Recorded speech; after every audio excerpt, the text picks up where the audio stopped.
is freezing outside, up to our eyeballs in the snow. No better time to start a new book. And we will be doing Wuthering Heights. I've never read it, so let's dive in. Chapter 1, 1801. I have just returned from a visit to my landlord, the solitary neighbor that I shall be troubled with. This is certainly a beautiful country. In all England, I do not believe that I could have fixed on a situation so completely removed from the stir of society. A perfect misanthropist's heaven, and Mr. Heathcliff and I are such a suitable pair to divide the desolation between us. A capital fellow. He little imagined how my heart warmed towards him when I beheld his black eyes withdraw so suspiciously under their brows, as I rode up, when his fingers sheltered themselves with a jealous resolution still further in his waistcoat as I announced my name. Mr. Heathcliff, I said. A nod was the answer. Mr. Lockwood, your new tenant, sir. I do myself the honour of calling as soon as possible after my arrival, to express the hope that I have not inconvenienced you by my perseverance in soliciting the occupation of Thrushcross Grange. I heard yesterday you had some thoughts. Thrushcross Grange is my own, sir, he interrupted, wincing. I should not allow anyone to inconvenience me if I could hinder it, to walk in. The walk-in was uttered with closed teeth and expressed the sentiment, go to the deuce.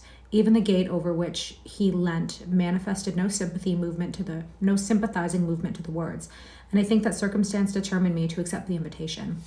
I felt interested in a man who seemed more exaggeratedly reserved than myself. When he saw my horse's breast fairly pushing the barrier, he did put out his hand to unchain it, and then sullenly preceded me up the causeway, calling, as we entered the court, Joseph, take Mr. Lockwood's horse and bring up some wine. Here we have the whole establishment of domestics, I suppose, was the reflection suggested by this compound order. Sorry, just got a text. No wonder the grass grows up between the flags, and cattle are the only hedge cutters.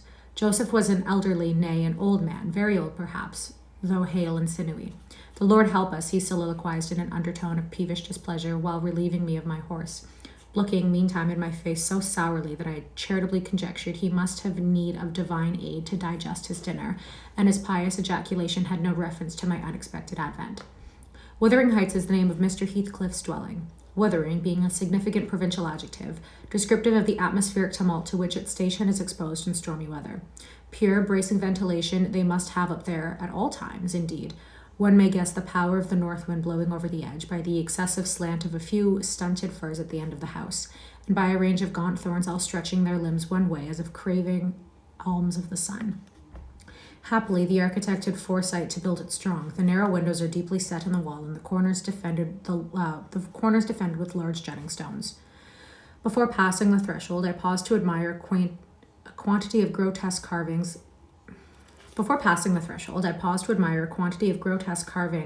lavished over the front, and especially about the principal door, above which, among a wilderness of crumbling griffins and shameless little boys, I detected the date 1500 and the name Hareton Earnshaw. I would have made a few comments and requested a short history of the place from the surly owner, but his attitude at the door appeared to demand my speedy entrance or complete departure, and I had no desire to aggravate his impatience previous to inspecting the penetralium. One stop brought us into the family sitting room without any introductory lobby or passage, and they call it here the house, preeminently. It includes kitchen and parlor generally, but I believe at Wuthering Heights the kitchen is forced to retreat altogether into another quarter.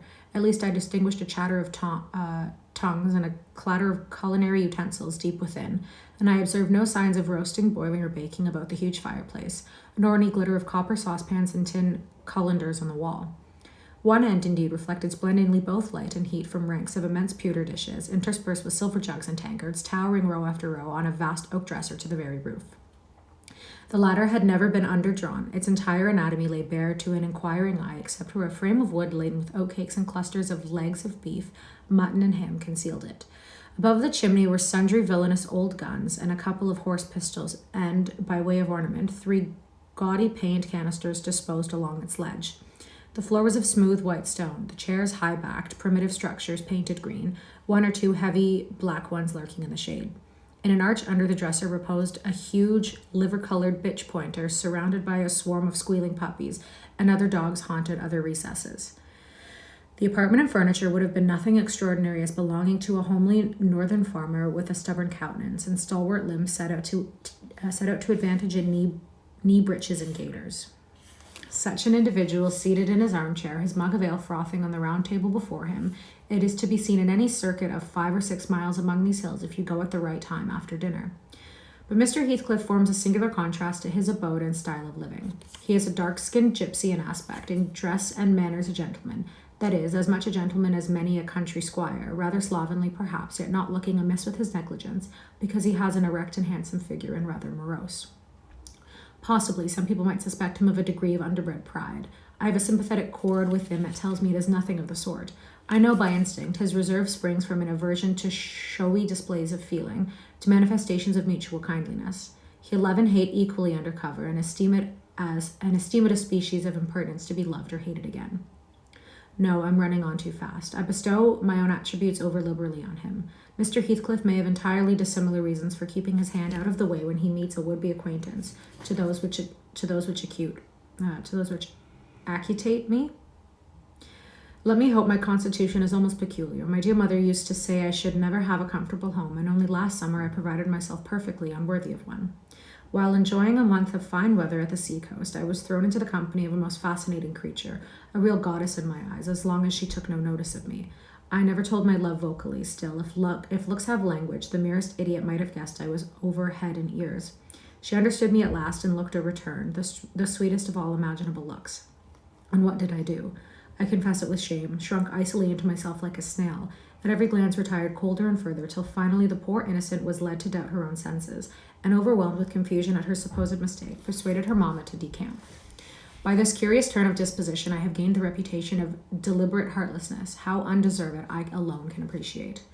I took a seat at the end of the hearthstone opposite that towards which my landlord advanced, and filled up an interval of silence by attempting to caress the canine mother, who had left her nursery and was sneaking wolfishly to the back of my legs, her lip curled and her white teeth watering for a snatch. My caress provoked a long, guttural gnarl. "You'd better let the dog alone," growled Mr. Heathcliff in unison, checking fiercer demonstrations with a punch of his foot. She's not accustomed to be spoiled, not kept for a pet." Then, striding to the side door, he shouted again, "Joseph."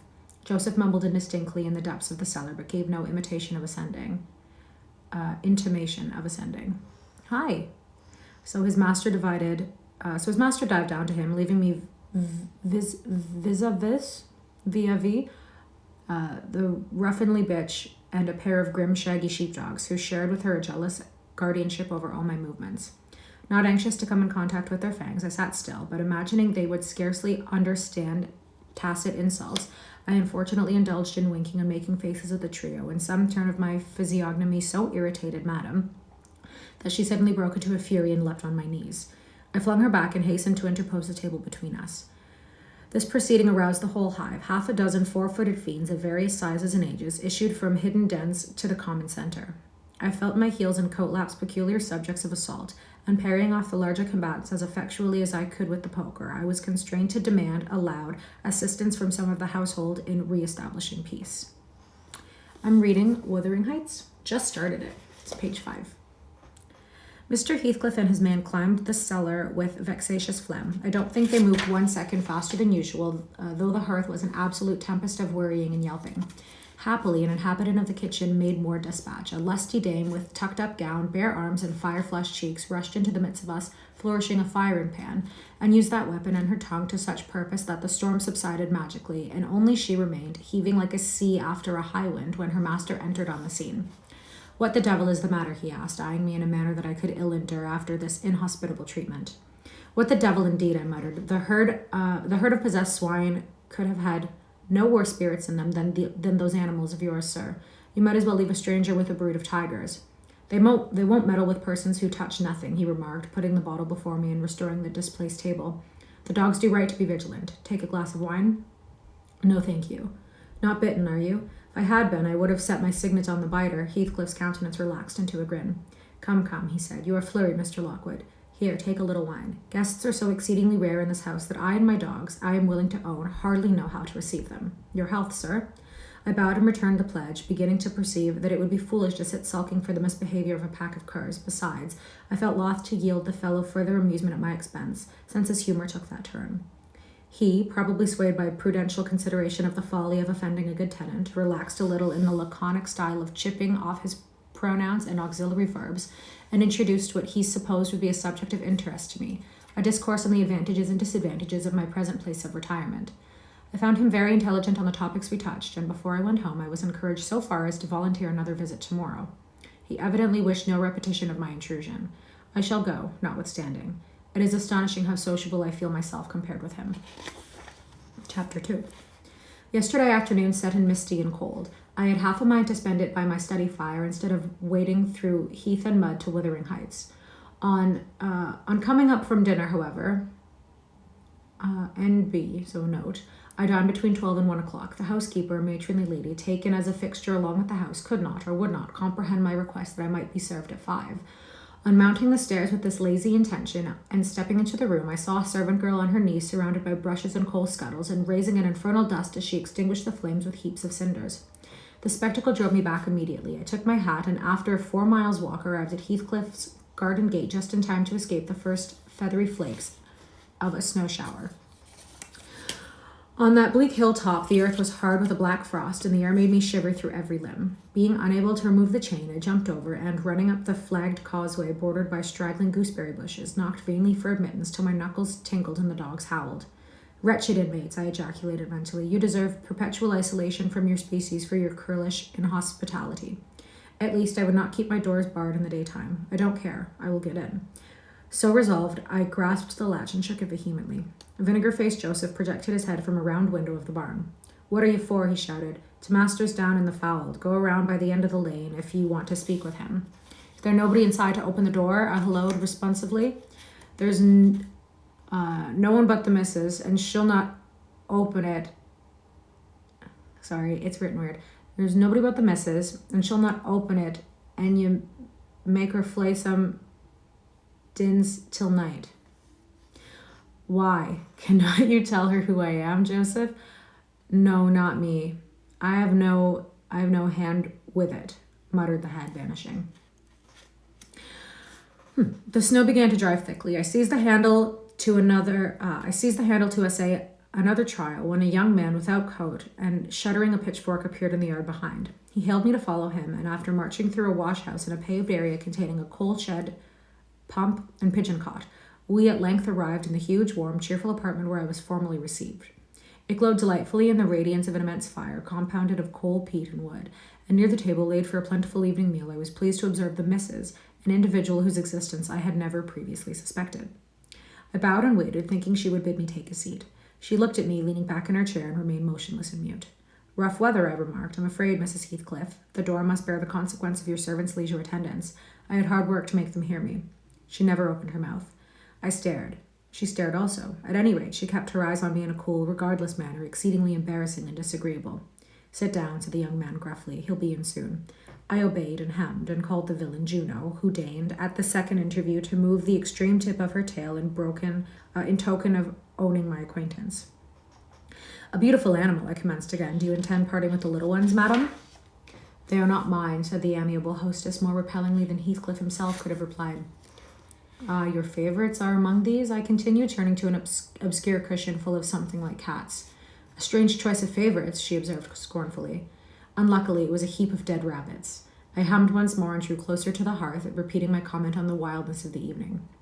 You should not have come out, she said, rising and reaching from the chimney-piece 2 of the painted canisters.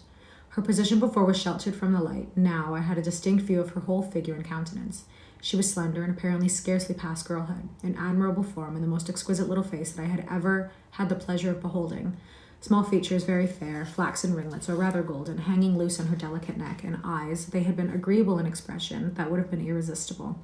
Fortunately for my susceptible heart, the only sentiment they evinced hovered between scorn and a kind of desperation, singularly unnatural to be detected there. The canisters were almost out of her reach. I made a notion to aid her. She turned upon me as a miser might turn if anyone attempted to assist him in counting his gold. I don't want your help, she snapped. I can get them for myself. I beg your pardon, I hastened to reply. Were you asked to tea? She demanded, tying an apron over her neat black frock and standing with a spoonful of the leaf poised over the pot. I shall be glad to have a cup, I answered. Were you asked? She repeated. No, I said, half smiling. You are the proper person to ask me. She flung the tea back, spoon and all, and resumed her chair in a pet, her forehead corrugated and her red underlip pushed out like a child's ready to cry. Meanwhile, the young man had slung onto his person a decidedly shabby upper garment, and erecting himself before the blaze, looked down on me from the corner of his eyes for all the world as if there were some mortal feud unavenged between us. I began to doubt whether he were a servant or not. His dress and speech were both rude, entirely devoid of the superiority observable in Mr. and Mrs. Heathcliff. His thick brown curls were rough and uncultivated. His whiskers encroached bearishly over his cheeks, and his hands were embrowned like those of a common labourer. Still, his bearing was free, almost haughty, and he showed none of a domestic's assiduity in attending on the lady of the house. In the absence of clear proofs of his condition, I deemed it best to abstain from noticing his curious conduct, and 5 minutes afterwards the entrance of Heathcliff relieved me in some measure from my uncomfortable state. "You see, sir, I am come according to promise," I exclaimed, assuming the cheerful, "and I fear I shall be weather-bound for half an hour, if you can afford me shelter during that space." "Half an hour," he said, shaking the white flakes from his clothes. "I wonder you should select the thick of a snowstorm to ramble about in. Do you know that you run a risk of being lost in the marshes? People familiar with these moors often miss their roads on such evenings, and I can tell you there is no chance of a change at present. Perhaps I can get a guide among your lads, and he might stay at the Grange till morning. Could you spare me one?" "No, I could not." "Oh, indeed. Well, then I must try to my own sagacity." "Humph. Are you going to make the tea?" demanded he of the shabby coat, shifting his ferocious gaze from me to the young lady.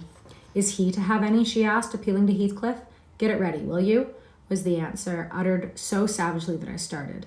The tone in which the words were said revealed a genuine bad nature. I no longer felt inclined to call Heathcliff a capital fellow. When the preparations were finished, he invited me with, "Now, sir, bring forward your chair." And we all, including the rustic youth, drew round the table, an austere silence prevailing when we discussed our meal. I thought, if I had caused the cloud, it was my duty to make an effort to dispel it. They could not every day sit so grim and taciturn, and it was impossible, however ill-tempered they might be, that the universal scowl they wore was their everyday countenance. "It is strange," I began, in the interval of swallowing one cup of tea and receiving another. "It is strange how custom can mold our tastes and ideas. Many could not imagine the existence of happiness in a life of such complete exile from the world as you spend, Mr. Heathcliff.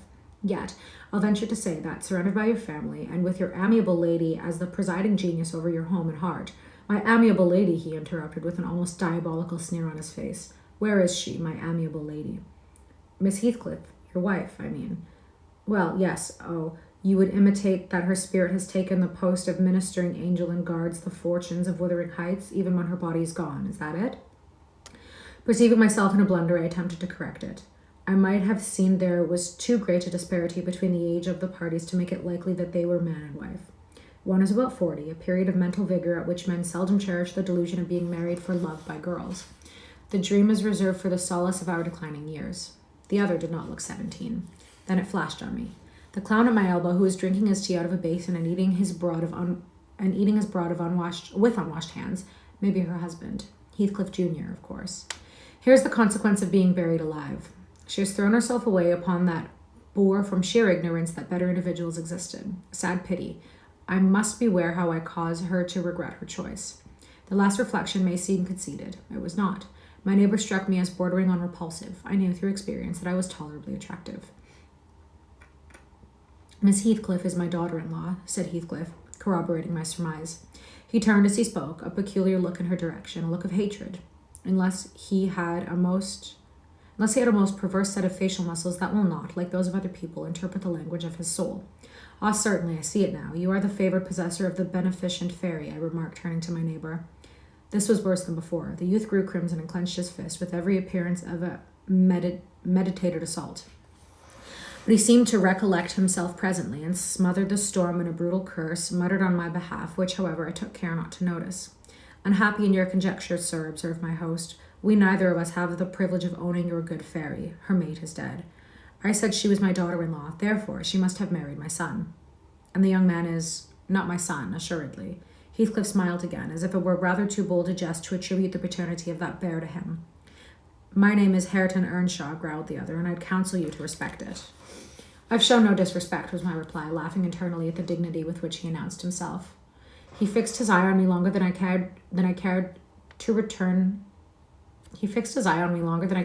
the stare, for I fear I might be tempted either to box his ears or render my hilarity audible.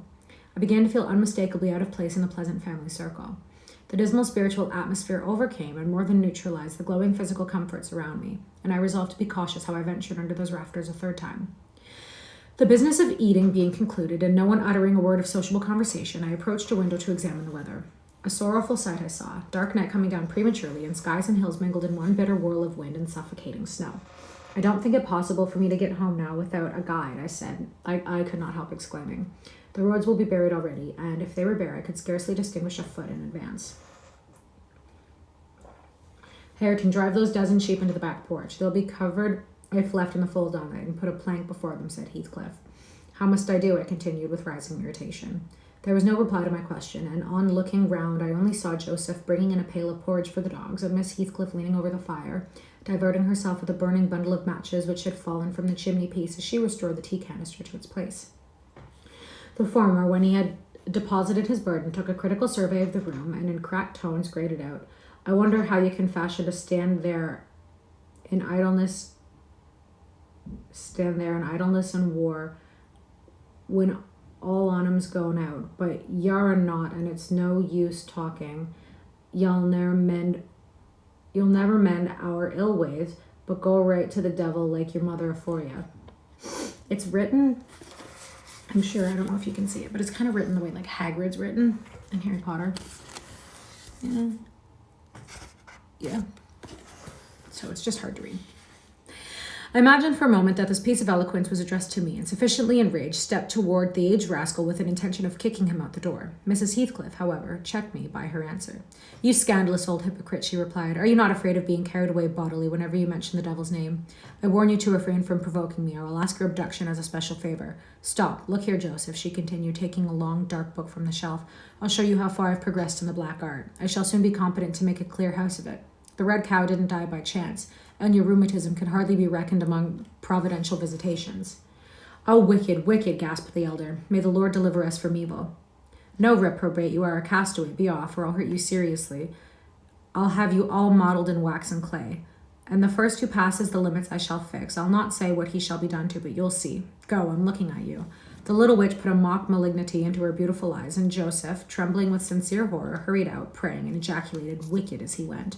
Thought her conduct must be prompted by a species of dreary fun, and now that we were done, I endeavoured to interest her in my distress. Mrs. Heathcliff, I said earnestly, you must excuse me for troubling you. I presume, because with that face I'm sure you cannot help being good-hearted. Do point out some landmarks by which I may know my way home. I have no more idea how to get there than you would have how to get to London. Take the road you came, she answered, ensconcing herself in a chair with a candle and the long book open before her. It is brief advice, but as sound as I can give. Then, if you hear of me being discovered dead in a bog or in a pit of snow, your conscience won't whisper that it is partly your fault? How so? I cannot escort you. They won't let me go to the end of the garden wall. You! I should be sorry to ask you to cross the threshold for my convenience on such a night, I cried. I want you to tell me my way, not to show it, or else to persuade Mr. Heathcliff to give me a guide. Who? There is himself, Earnshaw, Zyla, Joseph, and I. Which would you have? Are there no boys at the farm? No, those are all. Then it follows that I am compelled to stay. Then you may settle with your host. I have nothing to do with it. I hope it will be a lesson to you to make no more rash journeys on these hills, cried Heathcliff's stern voice from the kitchen entrance. As to staying here, I don't keep accommodations for visitors. You must share a bed with Hareton or Joseph, if you do. I can sleep on a chair in this room, I replied. No, a stranger is a stranger, be he rich or poor. It will not suit me to permit anyone on the range of this place while I am off guard, said the unmannerly wretch. With this insult, my patience was at an end. I uttered an expression of disgust and pushed past him into the yard, running against Earnshaw in my haste. It was so dark that I could not see the means of an exit, and as I wandered round, I heard another specimen of their civil behaviour amongst each other. At first, the young man appeared about to befriend me. I'll go with him as far as the park, he said. You'll go with him to hell, exclaimed his master, or whatever relation he bore. And who is to look after the horses, eh? A man's life is of more consequence than one evening's neglect of the horses. Somebody must go, murmured Mrs. Heathcliff, more kindly than I expected. Not at your command, retorted Hareton, and if you set store upon him, you'd better be quiet. Then I hope his ghost will haunt you, and I hope Mr. Heathcliff will never get another tenant till the Grange is a ruin, she replied sharply. Hearken, shoes cursing on him, muttered Joseph, towards whom I had been steering. He sat within earshot, milking the cows by the light of a lantern, which I seized unceremoniously, and calling out that I would send it back on the morrow, rushed to the nearest postern. Master, he's still in the lantern, shouted the ancient, pursuing my retreat. Hey, Gnasher, hey, dog, hey, wolf, hold him, hold him. On opening the little door, 2 hairy monsters flew at my throat, bearing me down and extinguishing the light, while a mingled guffaw from Heathcliff and Hareton put the copestone on my rage and humiliation. Fortunately, the beasts seemed bent on stretching their paws and yawning and flourishing their tails, then devouring me alive. But they would suffer no resurrection, and I was forced to lie till their malignant masters pleased to deliver me. Then, hatless and trembling with wrath, I ordered the miscreants to let me out, on their peril to keep me 1 minute longer, with several incoherent threats of retaliation that, in their indefinite depth of virulency, smacked of King Lear. The vehemence of my agitation brought on a copious bleating at the noise, and still Heathcliff laughed, and still I scolded. I don't know what would have concluded the scene had there not been one person at hand rather more rational than myself and more benevolent than my entertainer. This was Zillah, the stout housewife, who was at length issued forth to inquire into the nature of the uproar. She thought that some of them had been laying violent hands on me, and, not daring to attack her master, she turned her vocal artillery against the young scoundrel. Well, Mr. Earnshaw, she cried, I wonder what you'll have agate next. Are we going to murder folk on our very doorstones? I see this house will never do for me. And look at the poor lad, he's fair choking. Wisht, you mustn't go on. Come in, and I'll cure that. There now, hold ye still. With these words, she suddenly splashed a pint of icy water down my neck and pulled me into the kitchen. Mr. Heathcliff followed, and his accidental merriment expiring quickly in the habitual moroseness. I was sick exceedingly and dizzy and faint, and thus compelled perforce to accept lodgings under his roof. He told Zillah to give me a glass of brandy, and then passed on to the inner room, while she condoled with me on my sorry predicament, and having obeyed his orders, whereby I was somewhat revived, ushered me to bed. Chapter 3. While leading the way upstairs, she recommended that I should hide the candle and not make a noise, for her master had an odd notion about the chamber she would put me in, and never let anybody lodge there willingly. I asked the reason. She did not know, she answered. She had only lived there a year or two, and they had so many queer goings-on that she could not begin to be curious. Too stupefied to be curious myself, I fastened my door and glanced round for the bed. The whole furniture consisted of a chair, a clothes press, and a large oak case with squares cut out near the top resembling coach windows.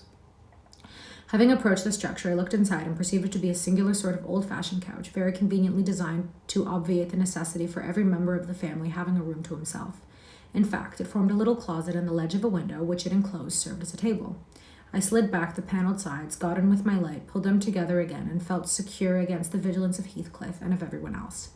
The ledge, where I placed my candle, had a few mildewed books piled up in one corner, and it was covered with writing scratched on the paint. This writing, however, was nothing but a name repeated in all kinds of characters, large and small. Catherine Earnshaw, here and there varied to Catherine Heathcliff, and then again to Catherine Linton.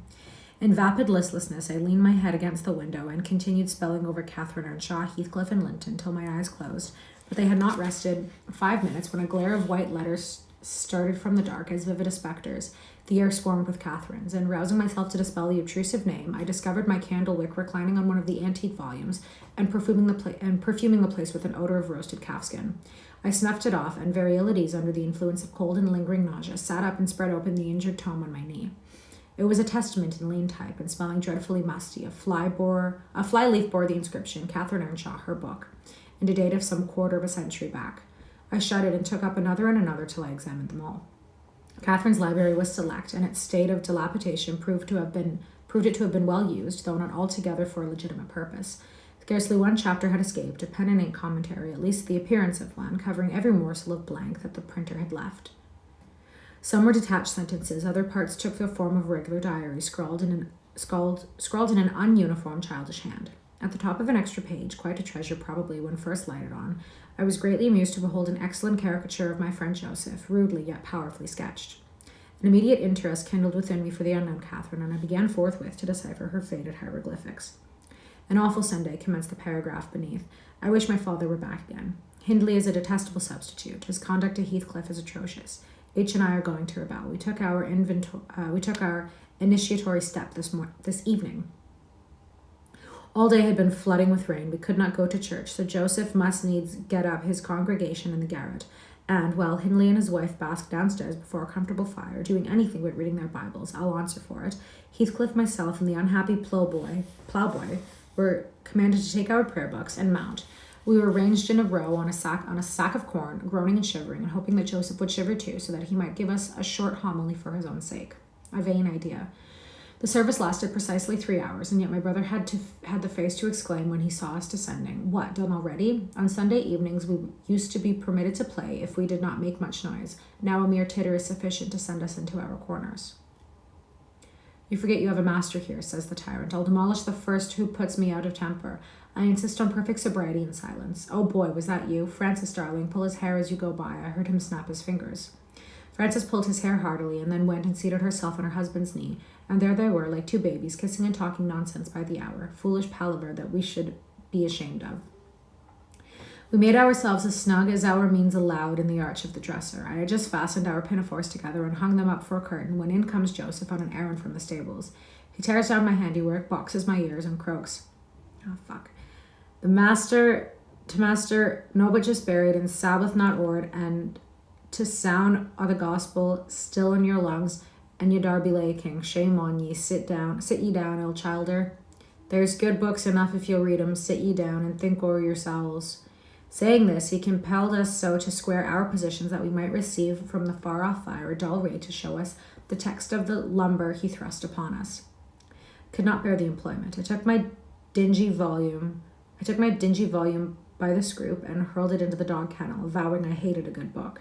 Heathcliff kicked his to the same place. Then there was a hubbub. "Master Hindley," shouted our captain. "Master, come hither. Miss Cathy's riven the back off the helmet of salvation," and Heathcliff's paused his fit into the first part of the broad way of destruction. "It's fair flaysome that ye let him go on this gate. The old man would have laced him properly, but he's gone." Wow. Hindley hurried up from his paradise on the hearth, and seizing one of us by the collar and the other by the arm, hurled both into the back kitchen, where Joseph aversated Oldnick would fetch us as sure as we were living, and so comforted we each sought a separate nook to await his advent. I reached this book in a pot of ink from a shelf and pushed the house door ajar to give me a light, and I have got the time on with writing for 20 minutes, but my companion is impatient and proposes that we should appropriate the dairy woman's cloak and have a scamper on the moors under its shelter. A pleasant suggestion, and then, if the surly old man come in, he may believe his prophecy verified. We cannot be damper or colder in the rain than we are here. I suppose Catherine fulfilled her project, for the next sentence took up another subject. She waxed lachrymose.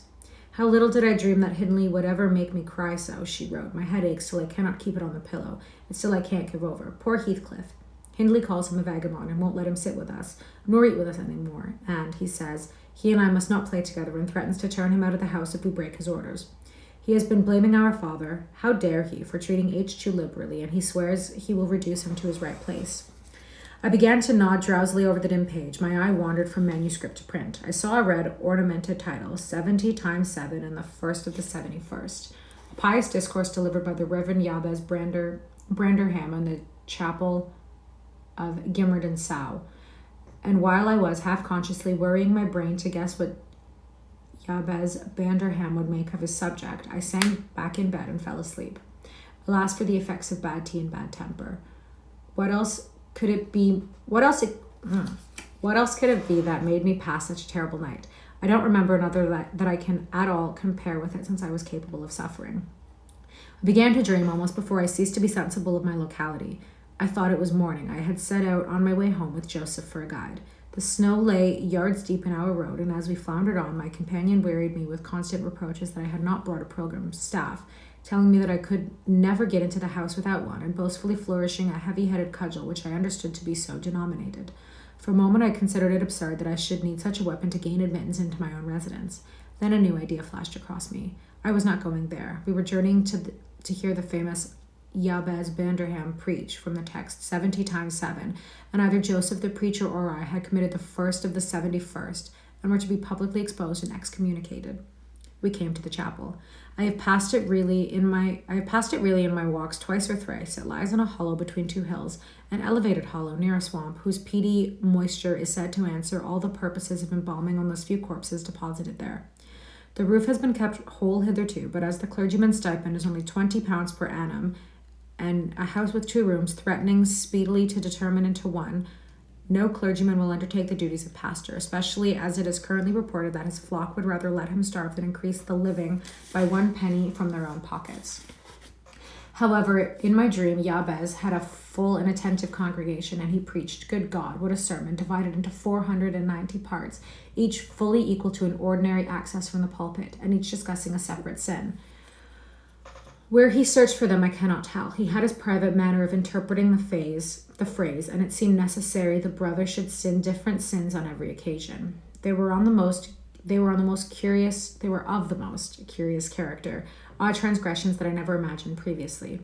Oh, how weary I grow, how I writhed and yawned and nodded and revived, how I pinched and pricked myself and rubbed my eyes and stood up and sat down again and nudged Joseph to inform me if he would ever have done. I was condemned to hear all out. Finally, he reached the first of the 71st. At that crisis, a sudden inspiration descended on me. I was moved to rise and denounce Jabez Banderham as the sinner of the sin that no Christian need pardon. I'm well, thank you. How are you? Sir, I exclaimed, sitting here within these 4 walls at one stretch, I have endured and the 490 heads of your discourse. 70 times 7 times have I plucked up my hat and been about to depart. 70 times 7 times as you preposterously forced me to resume my seat. The 491st is too much. Fellow martyrs, have at him, drag him down and crush him to atoms, that the place which knows him may know him no more. Thou art the man, cried Jabez, after a solemn pause, leaning over his cushion. 70 times 7 times didst thou gapingly consort thy visage. 70 times 7 did I take counsel with my soul. Lo, this human weakness, this also may be absolved. The first of the 71st is come. Brethren, execute him upon the judgment written. Such honor have all his saints. With that concluding word, the whole assembly, exalting their pilgrim staves, rushed round me in a body, and I, having no weapon to raise in self-defense, commenced grappling with Joseph, my nearest and most ferocious assailant, for his. In the confluence of the multitude, several clubs crossed, blows aimed at me fell on other sconces. Presently the whole chapel resounded with rappings and counter-rappings. Every man's hand was against his neighbor's, and Branderham, unwilling to remain idle, poured forth his zeal in a shower of loud taps on the boards of the pulpit, which responded so smartly that at last, to my unspeakable relief, they woke me. And what was it that had suggested this tremendous tumult? What had played Jabez's part in the row? Merely the branch of a fir tree that touched my lattice as the blast wailed by and rattled its dry cones against the panes. I listened doubtingly an instant, detected the disturber, then turned and dozed and dreamt again, if possible, still more disagreeably than before. It is a big book. We just started it. It's gonna be a long haul. Gonna be in this one for a bit. This time I remembered I was lying in the oak closet, and I heard distinctly the gusty wind and the driving of the snow. I heard also the fir bough repeat its teasing sounds and ascribed it to the right cause, but it annoyed me so much that I resolved to silence it if possible, and I rose and endeavored to unhasp this casement. The hook was soldered into the staple, a circumstance observed by me when awoke but forgotten. I must stop it, nevertheless, I muttered, knocking my knuckles through the glass and stretching an arm out to seize the inopportune branch, instead of which my fingers closed on the fingers of a little ice-cold hand. The intense horror of nightmare came over me. I tried to draw back my arm, but the hand clung to it, and a most melancholy voice sobbed, "Let me in, let me in. Who are you?" Let me in, let me in. Who are you?" I asked, struggling meanwhile to disengage myself. "Catherine Linton," it replied, shiveringly. Why did I think of Linton? I had read Earnshaw 20 times for Linton. "I'm come home. I'd lost my way on the moor." As it spoke, I discerned obscurely a child's face looking through the window. Terror made me cruel, and finding it useless to attempt shaking the creature off, I pulled its wrist onto the broken pane and rubbed it to and fro till the blood ran down and soaked the bedclothes. Still it wailed, "Let me in," and maintained its tenacious gripe, almost maddening me with fear. "How can I?" said at length. "Let me go if you want me to let you in." The fingers relaxed. I snatched mine through the hole, hurriedly piled the books up in a pyramid against it, and stopped my ears to exclude the lamentable prayer. I seemed to keep them closed above a quarter of an hour, yet, the instant I listened again, there was the doleful moaning cry on. "Begone," I shouted. "I'll never let you in, not if you beg for 20 years. "It is 20 years, mourned the voice. 20 years. I've been a waif for 20 years. Thereat began a feeble scratching outside, and the pile of books moved as if thrust forward. I tried to jump up, but could not stir a limb, and so yelled aloud in a frenzy of fright. To my confusion, I discovered the yell was not ideal. Hasty footsteps approached my chamber door. Somebody pushed it in with a vigorous hand, and a light glimmered through the squares at the top of the bed. I sat shuddering I sat shuddering yet, and wiping the perspiration from my forehead, the intruder appeared to hesitate and mutter to himself. At last he said in a half-whisper, plainly not expecting an answer, "Is anyone there?" I considered it best to confess my presence, for I knew Heathcliff's accents, and feared he might search further if I kept quiet. With this intention, I turned and opened the panels. I shall not soon forget the effect my action produced. Heathcliff stood near the entrance in his shirt and trousers, with a candle dripping over his fingers, and his face as white as the wall behind him. The first creak of the yoke startled him like an electric shock. The light leaped from his hold to a distance of some feet, and his agitation was so extreme that he could hardly pick it up. It's good so far. I'm liking it. It's wordy. I've done a few classics now. I find them all super wordy. But this one's, I'd say, wordier than most, if that makes sense. It's good, but also one of the characters is kind of written with like a dialect the way the guy would speak, and it's hard to interpret it and say it out loud.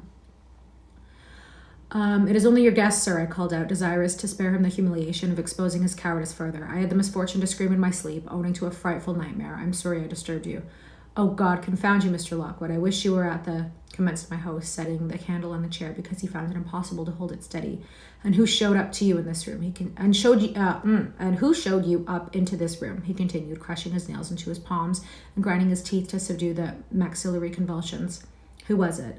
I've a good mind to turn them out of the house this moment. It was your servant, Zillah, I replied, flinging myself onto the floor and rapidly resuming my garments. I should not care if you did, Mr. Heathcliff. She richly deserves it. I suppose that she wanted to get another proof that the place was haunted at my expense. Well, it is, swarming with ghosts and goblins. You have reason in shutting it up, I assure you. No one will thank you for a doze in such a den. What do you mean? Asked Heathcliff. And what are you doing? Lie down and finish out the night, since you are here. But, for heaven's sake, don't repeat that horrid noise. Nothing could excuse it unless you were having your throat cut. If the little fiend had gotten in at the window, she probably would have strangled me, I returned. I'm not going to endure the persecutions of your hospitable ancestors again. Was not the Reverend Jabez Branderham akin to you on the mother's side? And that minx, Catherine Linton or Earnshaw, or however she was called, she must have been a changeling. Wicked little soul. She told me she had been walking the earth these 20 years, a punishment for her mortal transgressions, I've no doubt. Scarcely were these words uttered when I recollected the association of Heathcliff's with Catherine's name in the book, which had completely slipped from my memory till thus awakened. I blushed at my inconsideration, but without showing further consciousness of my offence, I hastened to add, the truth is, sir, I passed the first part of the night in... Here I stopped afresh, as I was about to say, pursuing those old volumes, and it would have had revealed my knowledge of their written as well as their printed contents. So, correcting myself, I went on, in spelling over the name scratched on that window ledge, a monotonous occupation calculated to set me asleep, like counting, or what can you mean by talking in this way to me? Thundered Heathcliff with a savage vehemence. How dare you under my roof? God, he's mad to speak to. And he struck his forehead with rage. Do I have any favorite books I've ever read? I love The Musketeers. The Musketeers was so much fun to read. It was a really, really good book. What else? Harry Potter. That's always a classic. I've read a lot of SJM and they're good, but I'd probably say my favorite book that I've read is The Musketeers. It's really, really good.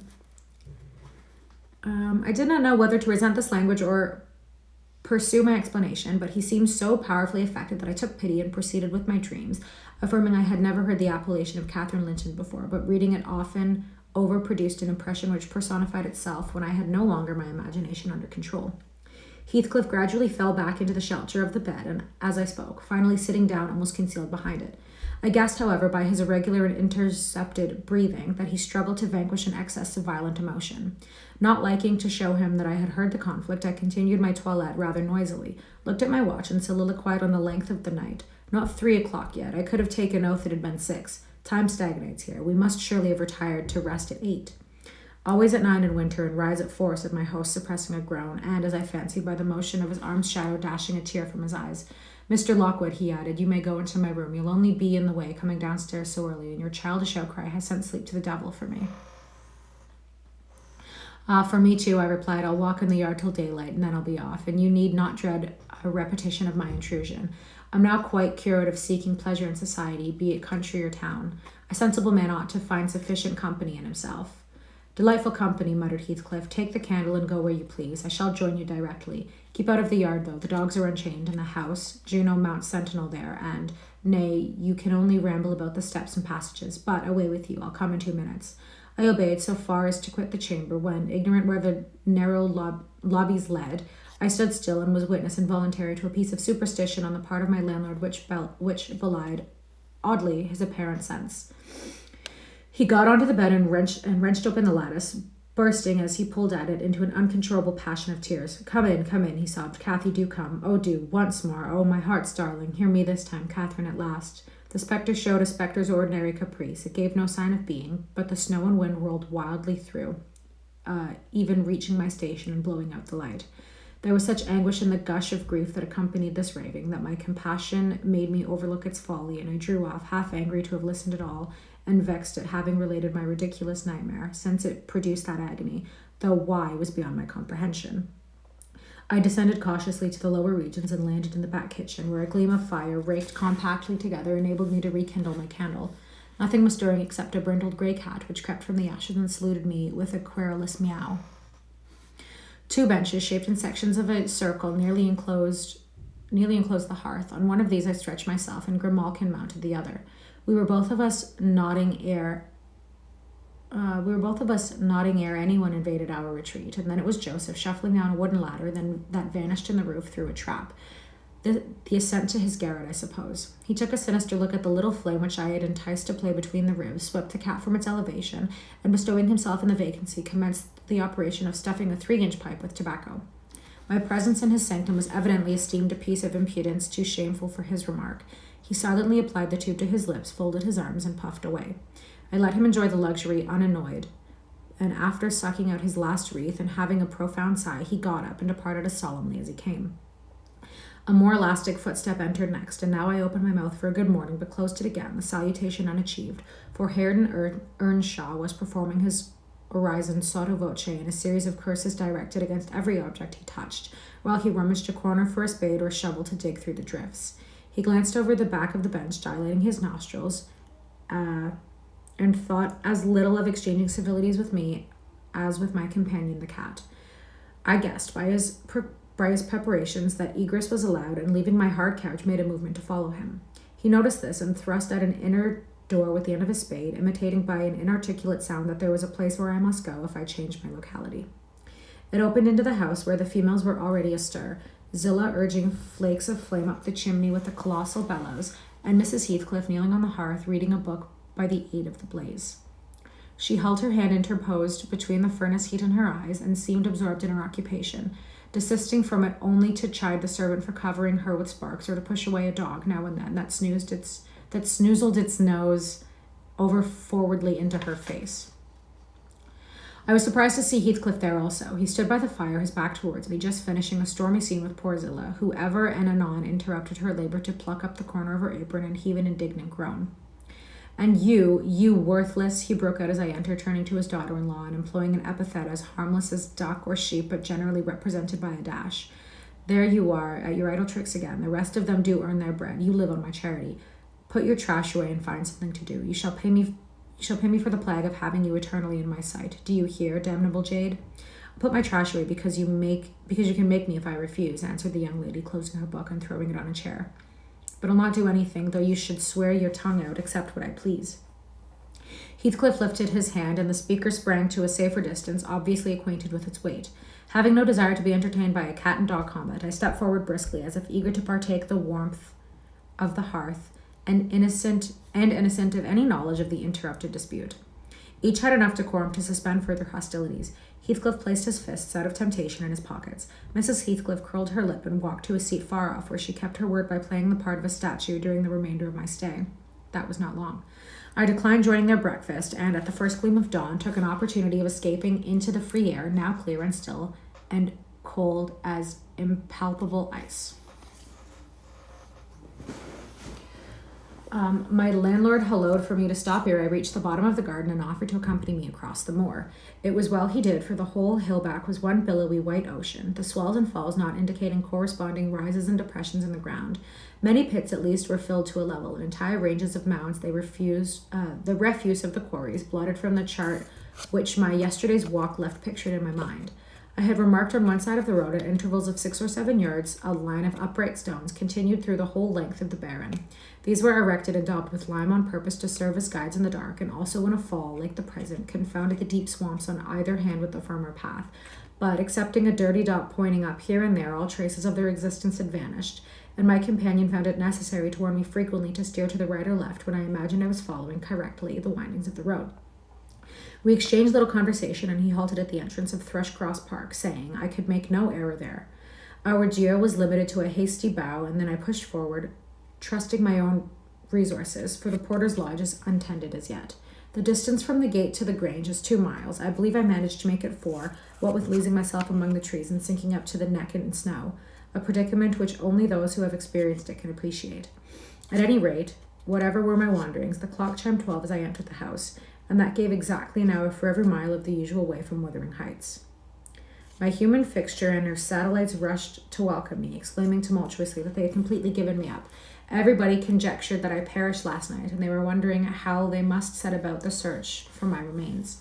I bid them quiet, now that they saw me returned, and benumbed to my very heart, I dragged upstairs, whence, after putting on dry clothes and pacing to and fro 40 or 30 minutes, to restore the animal heat, I adjourned to my study, feeble as a kitten, almost too much so to enjoy the cheerful fire and smoking coffee which the servant had prepared for my refreshments. Chapter 4. What vain weathercocks we are, I, who had determined to hold myself independent of all social intercourse, and thanked my stars that, at length, I had lighted on a spot where it was next to impracticable. I, weak wretch, after maintaining till dusk a struggle with low spirits and solitude, was finally compelled to strike my colours, and under pretense of gaining information concerning the necessities of my establishment, I desired Mrs. Dean, when she brought in supper, to sit down while I ate it, hoping sincerely she would prove a regular gossip, and either rouse me to animation or lull me to sleep by her talk. You have lived here a considerable time, I commenced. Did you not say 16 years? 18, sir. I came when the mistress was married to wait on her. After she died, the master remained me for his housekeeper. Indeed. There ensued a pause. She was not a gossip, I feared, and less about her own affairs, and those could hardly interest me. However, having studied for an interval, with a fist on either knee and a cloud of meditation over her ruddy countenance, she ejaculated, "Ah, times are greatly changed since then." "Yes," I remarked, "you have seen a good many alterations, I suppose." "I have, and troubles too," she said.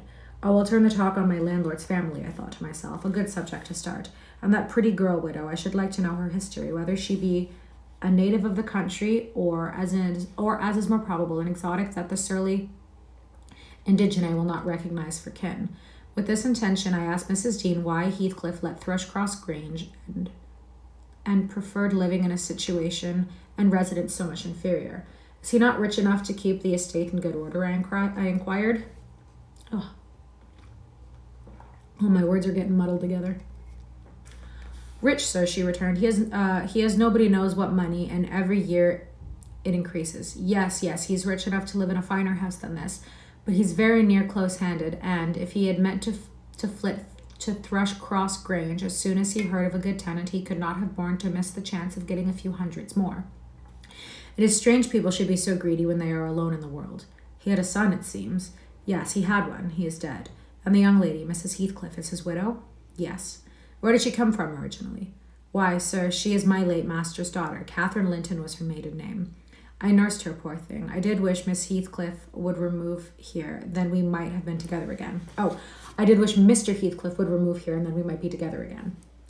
What, Catherine Linton? I exclaimed, astonished. But a minute's reflection convinced me that it was not my ghostly Catherine. Then, I continued, my predecessor's name was Linton? It was. And who was that Earnshaw, Hareton Earnshaw, who lives with Mr. Heathcliff? Are they relations? No, he is the late Miss Linton's nephew. The young lady's cousin, then. Yes, and her husband was her cousin also, one on the married side and the other on the father's side. Heathcliff married Mr. Linton's sister. I see the house at Wuthering Heights has Earnshaw carved over the front door. Are they an old family? Very old, sir, and Hareton is the last of them, as our Mrs. Cathy is of us. I mean, of the Lintons. Have you been to Wuthering Heights? I beg pardon for asking, but I should like to hear how she is. Mrs. Heathcliff? She looked very well and very handsome, yet I think not very happy. Oh dear, I don't wonder. And how do you like the master? Excuse me. A rough fellow, rather, Mrs. Dean. Is that not his character? Rough as a saw edge and hard as a whinstone. The less you meddle with him, the better. He must have had some ups and downs in life to make him such a churl. Do you know anything of his history? It's a cuckoo's, sir. I know all about it, except where he was born and who were his parents and how he got his money at first. And Hareton has been cast out like an unfledged Dunnock. The unfortunate lad is the only one in all this parish that does not guess how he has been cheated. Well, Mrs. Dean, it would be a charitable deed to tell me something of my neighbours. I feel I shall not rest if I go to bed, so be good enough to sit and chat for an hour. Oh, certainly, sir. I'll just fetch a little sewing, and then I'll sit as long as you please. But you've caught cold. I saw you shivering, and you must have some gruel to drive it out. The worthy woman bustled off, and I crouched nearer to the fire. My head felt hot, and the rest of me chill. Moreover, I was excited, almost to a pitch of foolishness, through my nerves and brain. This caused me to feel not uncomfortable, but rather fearful, as I am still, of serious effects from the incidents of today and yesterday. She returned presently, bringing a smoking basin and a basket of work, and, having placed the former on the hob, drew in her seat, evidently pleased to find me so companionable. Oh goodness. Okay, it's not very comfortable how it was before. Before I came to live here, she commenced, waiting no further invitation to her story. I was almost always at Wuthering Heights, because my mother had nursed Mr. Hindley Earnshaw, that was Hareton's father, and I got used to playing with the children. I ran errands too, and helped to make hay, and hung about the farm ready for anything that anybody would set me to. One fine summer morning, it was the beginning of harvest, I remember, Mr. Earnshaw, the old master, came downstairs dressed for a journey, and, after he had told Joseph what was to be done during the day, he turned to Hindley and Cathy and me, for I sat eating my porridge with them, and he said, speaking to his son, Now, my bonny man, I'm going to Liverpool today. What shall I bring you? You may choose what you like, only let it be little, for I shall walk there and back, 60 miles each way. That is a long spell. Hindley named a fiddle, and then he asked Miss Cathy. She was hardly 6 years old, but she could ride any horse in the stable, and she chose a whip. He did not forget me, for he had a kind heart, though he was rather severe sometimes. He promised to bring me a pocketful of apples and pears, and then kissed his children and said goodbye and set off. It seemed a long while to us all, the 3 days of his absence, and often did little Cathy ask when he would be home.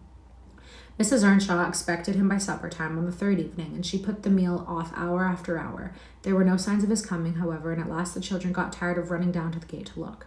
Then it grew dark. She would have had them to bed, but they begged sadly to be allowed to stay up. And just about 11 o'clock, the door latch was raised quietly, and in stepped the master. He threw himself into a chair, laughing and groaning, and bid them all stand off, for he was nearly killed. He would not have such another walk for the 3 kingdoms. And at the end of it, to be flighted to death, he said, opening his great coat, which he held bundled up in his arms. See here, wife, I was never so beaten with anything in my life, but you mustn't take it as a gift of God, though it's as dark almost as if it came from the devil. We crowded round, and over Miss Cathy's head I had a peep at a dirty, ragged, black-haired child, big enough both to walk and talk. Indeed, its face older than Catherine's, yet when it was set on its feet, it only staggered round and repeated over and over again some gibberish that nobody could understand. I was frightened, and Miss Earnshaw was ready to fling it out the doors. She did fly up, asking how we could fashion to bring that gypsy brat into the house when they had their own bairns to feed and fend for. What he meant to do with it, and whether he were mad. The master tried to explain the matter, but he was really half dead with fatigue, and all that I could make out amongst her scolding was a tale of his seeing it starving and houseless, and as good as dumb, in the streets of Liverpool, where he picked it up and inquired for its owner. Not a soul knew to whom it belonged, he said, and his money and time being both limited, he thought it better to take it home with him at once than run into vain expenses there, because he was determined he would not leave it as he found it. Well, the conclusion was that my mistress grumbled herself calm, and Mr. Earnshaw told me to wash it and give it clean things and let it sleep with the children. Hindley and Cathy contented themselves with looking and listening till peace was restored. Then both began searching their father's pockets for the presents he had promised them. The former was a boy of 14, and when he drew out what had been a fiddle crushed to morsels in the great coat, he blubbered about. And Cathy, when she learned that master had lost her whip in attending on the stranger, showed her humor by grinning and spitting at the stupid little thing, earning for her pains a sound blow from her father to teach her cleaner manners. They entirely refused to have it in bed with them, or even in their room, and I had no more sense, so I put it on the landing by the stairs, hoping it might be gone on the morrow.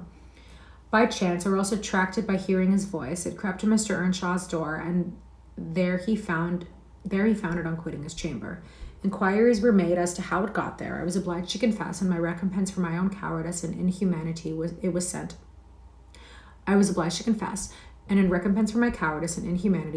out of the house. This was Heathcliff's first introduction to the family. On coming back a few days afterwards, for I did not consider my banishment perpetual, I found they had christened him Heathcliff. It was the name of a son who had died in childhood, and it has served him ever since, both for Christian and surname. Miss Cathy and he were now very thick, but Hindley hated him, and to say the truth, I did the same, and we plagued and went on with him shamefully, for I wasn't responsible enough to feel my injustice, and the mistress never put in a word on his behalf when she saw him wronged. He seemed a sullen, patient child, hardened perhaps to ill treatment. He would stand Hindley's blows without winking or shedding a tear, and my pinches moved him only to draw in a breath and open his eyes, as if he had hurt himself by accident and nobody was to blame. This endurance made old Earnshaw furious when he discovered his son persecuting the poor fatherless child, as he called him. He took Heathcliff strangely, believing all he said. For that matter, he said precious little, and generally the truth, and putting him far above Cathy, who was too mischievous and too wayward for a favorite. So, from the very beginning, he bred bad feeling in the house, and at Mrs. Earnshaw's death, which happened in less than 2 years after, the young master had learned to regard his father as an oppressor rather than a friend, and Heathcliff, and it's getting late, I'm starting to mix all my words together. So, from the very beginning, he bred bad feeling in the house, and at Mrs. Earnshaw's death, which happened in less than 2 years after, the young master had learned to regard his father as an oppressor rather than a friend, and Heathcliff as a usurper of his parents' affections and his privileges, and he grew bitter with brooding over these injuries. I sympathized a while, but when the children fell ill of the measles, and I had to tend them and take on me the cares of a woman at once, I changed my idea. Heathcliff was dangerously sick, and while he lay at the worst, he would have me constantly by his pillow. I suppose he felt I did a good deal for him, and he hadn't wit to guess that I was compelled to do it. However, I will say this, he was the quietest child that ever nurse watched over. The difference between him and the others forced me to be less partial. Cathy and her brother harassed me terribly. He was as uncomplaining as a lamb, though hardness, not gentleness, made him give little trouble. He got through, and the doctors affirmed it was a great measure owing to me, and praised me for my care. I was vain of his commendations and softened towards the being by those means I earned them. I was vain of his commendations and softened towards the beings by whose means I earned them, and thus Hindley lost his last ally. Still, I couldn't dote on Heathcliff, and I wondered often what my master saw to admire so much in the sullen boy, who never, to my recollection, repaid his indulgence by any sign of gratitude. He was not insolent to his benefactor. He was simply insensible, though knowing perfectly the hold he had on his heart, and conscious he had only to speak, and all those the house would be obliged to bend to his wishes. As an instance, I remember Mr. Earnshaw once bought a couple of colts at the parish fair and gave the lads each one. Heathcliff took the handsomest, but it soon fell lame, and when he discovered it, he said to Hindley, "You must exchange horses with me. I don't like mine, and if you won't, I shan't.